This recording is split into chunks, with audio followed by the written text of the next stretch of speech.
Hello and welcome back to the channel.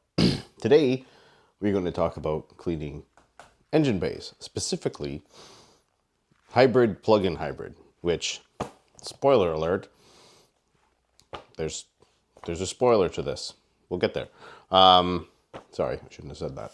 But basically, I have a plug-in hybrid. This is my parents' car, which is a plug-in hybrid. I have it for the next couple of weeks to do a whole bunch of crap to it, fix it, clean it, all this kind of stuff. So I took an opportunity here because the engine was normal car dirty. It's got less than 80,000 kilometers on it, so it wasn't too bad. And again, the engine doesn't run very often, so not a lot of temperature change, a lot of kind of stuff. But I wanted to go over this because, as someone who works in the automotive industry, there's a lot of misinformation about washing an engine bay. And there's a couple key things to pay attention to, and we'll get to the big spoiler at the end. But I wanted to show what it is like to clean a hybrid, plug-in hybrid, because they are a little different, the engines. They have electricity and gasoline going to them. And, if you're anything like me, you're probably undiagnosed autistic, and you like to clean your engine bay. So first things first, I wanted to address, and I'll be overlaying clips of things to go with me talking, but everyone says never clean a hot engine bay. And that is true. You shouldn't clean a hot engine.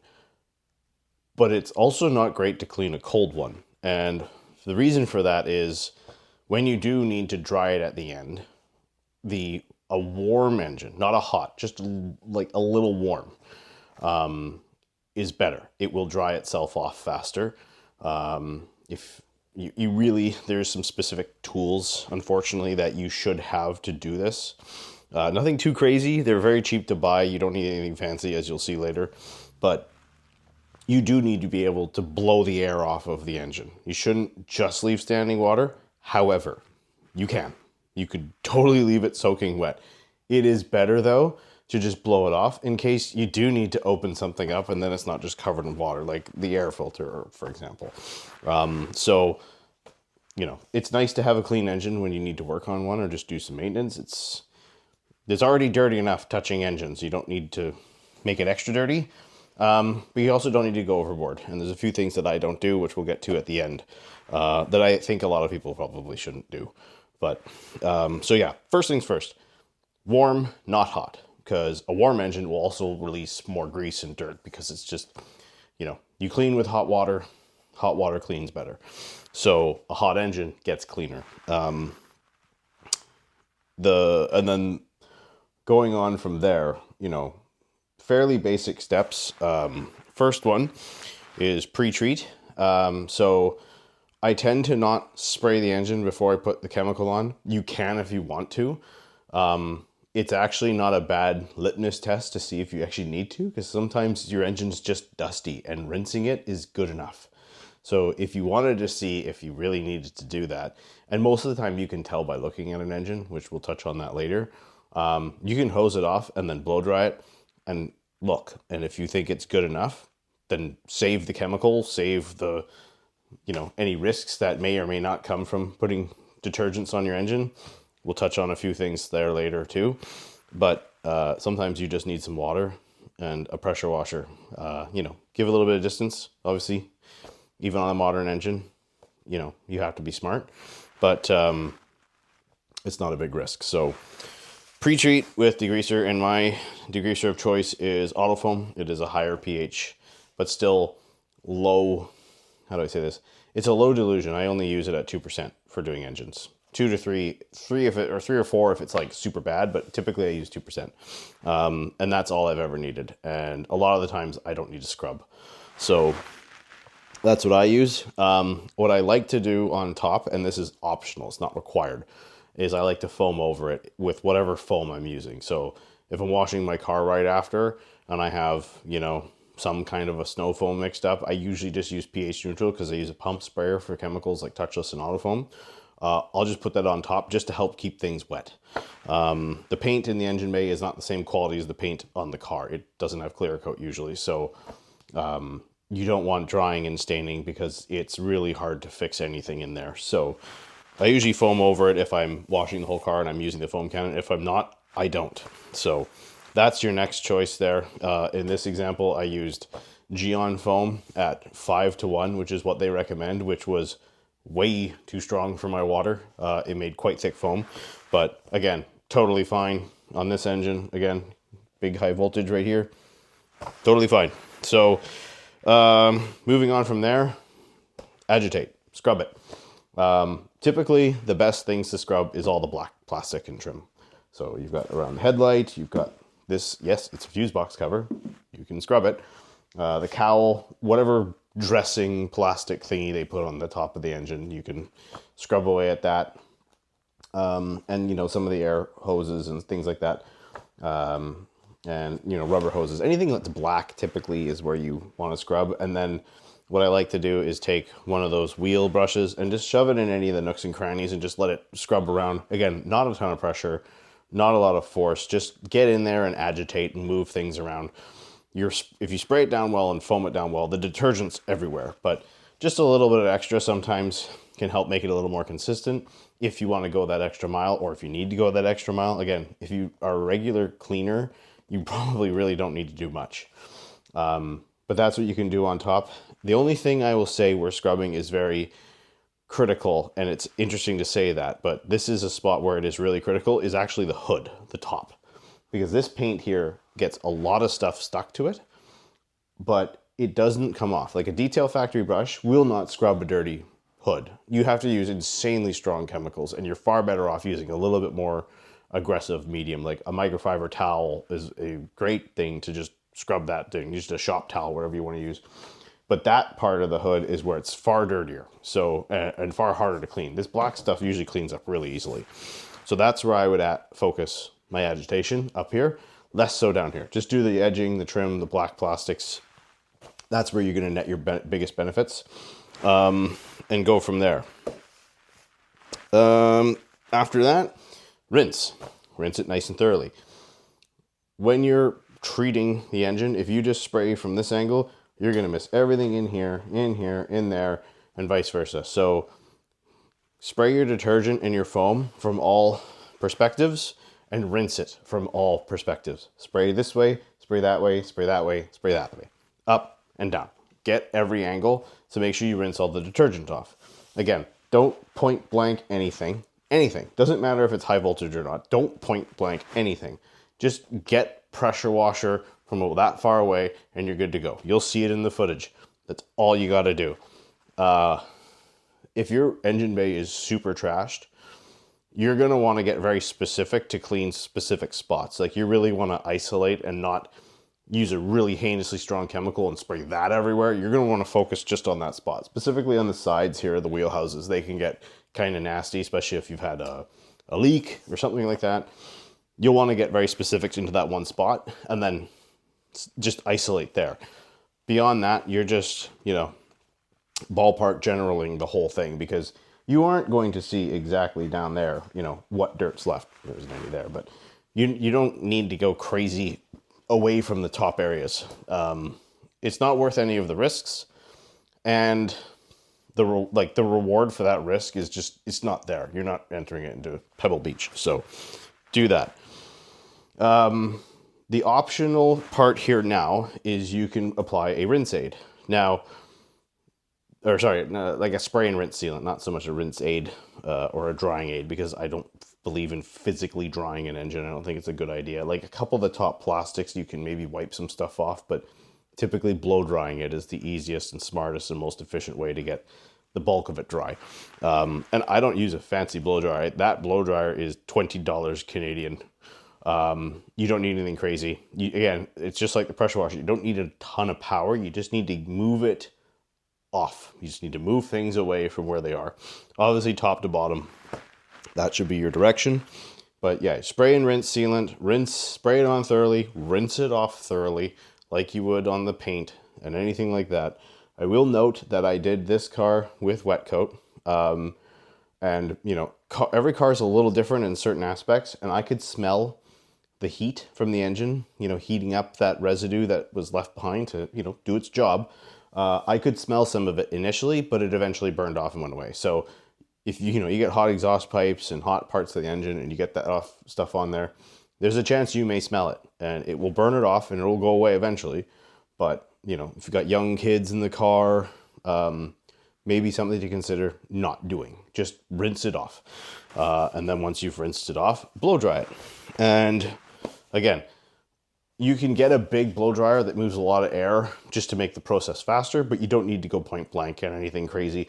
The dressings and stuff like these pieces, you can go close, but again, don't go too crazy here. Again, the one I'm using is extremely weak, so I can be a little more, you know, brash with it because I know it's not going to blow like water through anything like that. But, you know, if you've got a really big blower, like one of the big guys, stand back and just, you know, generalize the whole thing and just sort of focus it on the spot and let it do its work. Don't go point blank with anything super powerful. Mine's pretty weak, so I can get away with that. And then at this point, once you've blow dried it, your option is to dress your trims. You can spray some detailer or waterless or whatever on the painted areas to slicken them up and get any last bits of residue off that may be there. But I personally don't dress engine bays. I find like this has not been dressed and it looks fine. A lot of dressings are greasy. They attract dust. They make working on it the next time worse. I leave my engine bays alone as far as dressing goes. I've ceramic coated a cover where I had like a very stylized cover on one of my previous cars. But on that, I don't do anything. And I find that it stays cleaner because there's nothing on there that can potentially attract dirt and dust and stick to it. So let's get into some of the controversials and the big spoiler alert. Anyone here who's cleaned an engine bay will know now that the way I clean this engine bay is the exact same way you clean any modern engine bay. There's still cars that drive through the same elements and use the same base functionality of air go in, hot go out. Air go in with water, hot with water go out. Your engine still gets wet. It still gets dirty. Your engine's dirty. You don't drive with the hood open. How did it get that way? Because it came through the grill. It came through all the air channels and the air guides that funnel the air and guide it into the areas it needs to go. It comes from your wheel wells. It comes from the bottom. There's a whole bunch of things that can get water and dirt onto your engine bay. And all of those things are going to get the water into the places where you're told never ever get it. Like never spray water on an alternator. You can do that. It's totally fine. Just blow dry it. Cars are not like household electronics. Because they use batteries to start, they have to be very conscious about constant current flow. There is not power running through everything in the car all the time. It's specific things are only getting power. Otherwise, it's called a parasitic draw and your car will die. So you don't need to worry about specifically certain things in here being like, this is not, you know, flowing 600 or 400 volts, whatever the hell it is, all the time when the car is off and charging. Although the charging cord isn't here, but even then, it's not that big of a deal. This is all sealed. It's all designed to get wet and dirty. Second thing I'm going to say, and some might take offense to this, but it needs to be said. If you can't look at an engine and tell if it's the type of engine that you can wash, you shouldn't be washing engines. That's really the Cole's notes of it, is that you should be able to tell just by looking at the engine whether or not you can wash it. And if you can't do that, don't wash an engine bay. Wipe down the areas that you can do waterless. I wouldn't even do a rinseless. I would just do a waterless. Like get some nappy, nasty rags in a bucket with some soap, wring it out and wipe the areas and go over it. Yeah, it'll be work. It won't look as good, but some cars you just can't wash. And most modern cars you can. And that's the reason why I made this video with the specific title that I've made is because there is no vintage plug-in hybrid cars. They're all modern by engine washing standards. So for someone to say like, oh, you need to be extra careful with a plug-in hybrid or extra careful with modern cars, you can't get the fuse box wet or the ECUs wet. Like they're right here. That's the ECU and TCU probably, and that's the fuse box. I blasted it with everything. I scrubbed them. They're fine. And there's a video that I will play, I guess right now, of it starting right after I washed it and blow dried it. Started up fine. No beeps, The beep you do hear is me shutting the door without the key in the car. That's how it's squealing.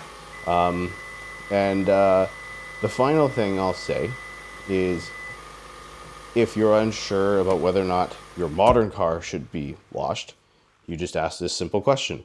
Do you have any issues? Do you have any leaks? Do you have an engine light on? Do you have, a noise that you don't know what it is? Do you have a smell that you don't know what it is? If you have any of those things, don't wash the engine.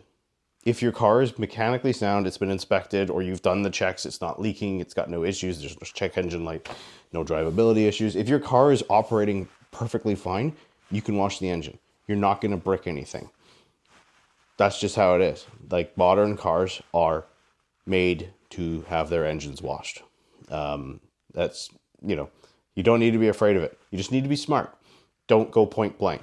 Don't use stupidly strong chemicals.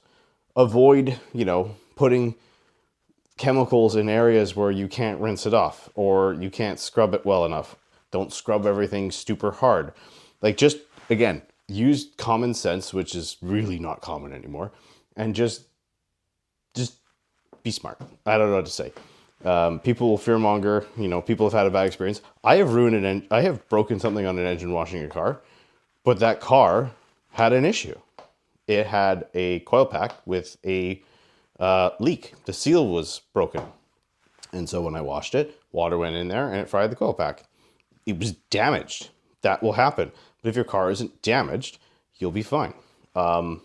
And I've put a bag on an aftermarket air filter so I didn't get it wet. And everything went fine. And I went to start the car up to move it, and I forgot to take the bag off, and the air filter crushed itself. And that's on me. Like, be smart and you won't have dumb problems like that. It's very simple. Modern cars are totally washable under the hood. You just have to use a little bit of common sense. You don't have to do anything special. So that's the video. Again, it's pretty straightforward. Use the same soaps you would use. Stick her to the higher pH stuff typically, because that's what you're going to see in here. It's going to be traffic film. If you change your oil or check your oil, you can drip oil on the car and you can have a little bit of oil spot. That's the type of detergent you want to use for that. Beyond that, you don't need to do anything crazy. Dress your engine if you want to. Just be warned, it could lead to, a dirtier engine in the future. But yeah, just be smart. Know the risks of, how hard you go. You got to come back. But beyond that, yeah, you can wash your car's engine if it's a hybrid or a plug-in hybrid or a modern car. And again, if you can't tell the difference between a washable engine and a not washable engine, don't wash engines. Thank you for watching.